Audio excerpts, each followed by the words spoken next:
Бұл Ал-Хилал деген Қазақстандағы және ТМД-дағы ислам банктерінің бірі. Бұл жерде ипотека бар, депозит және әртүрлі дебеттік банк карталары бар.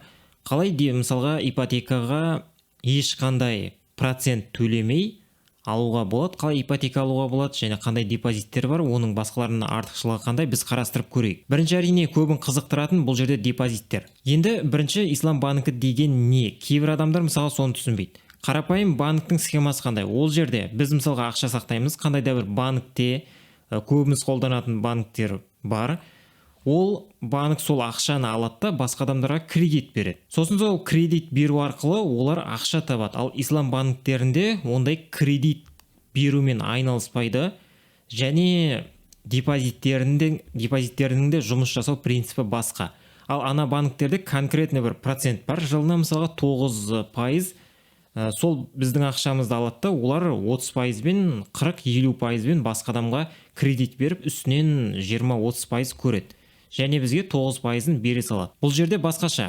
Депозит дегенді басамыз, және үстінде вакала, мудараба деген бар. Вакаланы басамыз, енді екі түрлі депозит бар. Бұл депозиттің басқасынан артықшылығы сол, бұл жерде конкретный пайыз жоқ. Себебі бұл ислам банкі, бұл біз ақшаны осы жерге саламыз, осы ақшаны бұлар алады да басқа жерге инвестиция жасайды. Сондықтан нақты жылдың соңында немесе мына жерде 6 айға салатын болсаңыз, немесе 1 айға салатын болсаңыз, қанша ақша шығады, нақты белгісіз. Бұл жерде болжам бойынша болжалды. Себебі бұл инвестиция, басқа банктерде ондай емес. Сондықтан олар конкретно айтылады.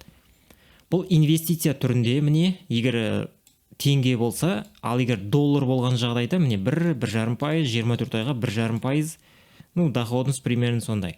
Теңге болған жағдайда 1 айға 8%, әрі қарай 1 жылға 12% кете береді. Негізгі қандай валютамен сақтауға болады? Теңге бар және ақш доллары. Ең төменгі сома 150 мың теңге немесе 500 ақш доллары 1, 6, 12, 24 айға сақтауға болады. Қосымша жарналар бар, ішінара алу қарастырылмаған.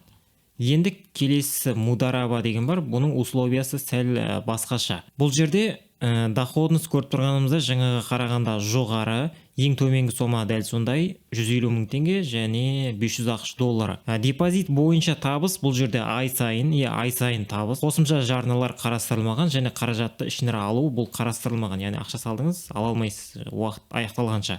Және мына жерде талаптарын көрсеңіз болады. Өтінім қалдыру деген батырма бар. Енді сіздің қалаңызда болатын болса, көрсеңіз болады.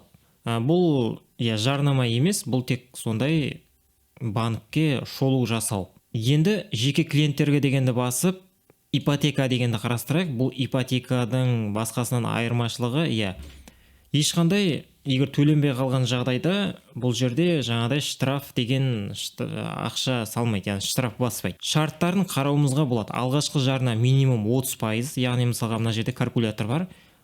Алғыңыз келетін үйдің бағасы қанша? Мысалға 20 миллион дейтін болсам, бастапқы жарна 6 миллион төлеуіңіз керек. Алу уақыты 15 жыл болатын болса, айына осынша, бастапқы жарна осынша, тұрғын үйдің құны осынша. Және қосымша қойылатын талаптар минимум айына расталған табыс көлемі 200 мың теңге болу керек. Яғни айына 200 мың табуыңыз керек. Бұл жерден ипотека алу үшін жасыңыз 23 жастан жоғары болу керек. Одан кейін қаржыландыру, міне, келісімді рәсімдеу комиссиясы бар, ол 150 мың теңге мен 300 мың теңгенің арасында. Бұнда енді басқа банктерде де бар. Мерзімінен бұрын жабуға болады, ешқандай айыппұл жоқ, жазып қойғандай, себебі бұл ислам банкі. Қосымша тағы бұл туралы не айтуға болады? Карталар бар, дебеттік карта және дебет хадж картасы. Дебеттік карта. Бұл жерде де дәл сондай, картаға ақша сақтайтын болсаңыз, ол кредит беру мақсатында қолданылмайды. Шарттары осындай. Картаны Қазақстан бойынша шығару және жеткізу тегін, қосымша кэшбэк қарастырылған және 150 және 500 мың теңгеге дейін алатын болсаңыз, ешқандай комиссия алынбайды банкоматтан алған жағдайда. Және картаны қызмет көрсету бағасы айына 250 теңге, мына платинум дегенде 400 теңге.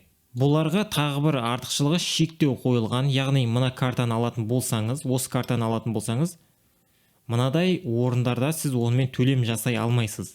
ойын-сауық және көңіл көтеру мекемелер, түнгі клуб, жаңағы ночной барлар, пабтар, темекі және ішімдік өнімдерін сататын арнайы дүкендер, шошқа еті бар азық-түліктер, ойын мекемелері мен құмарлық ойындар, казино, букмекер, тағы басқа херниялар, ломбард, анау-мынау, діни тауарлар сататын дүкендер.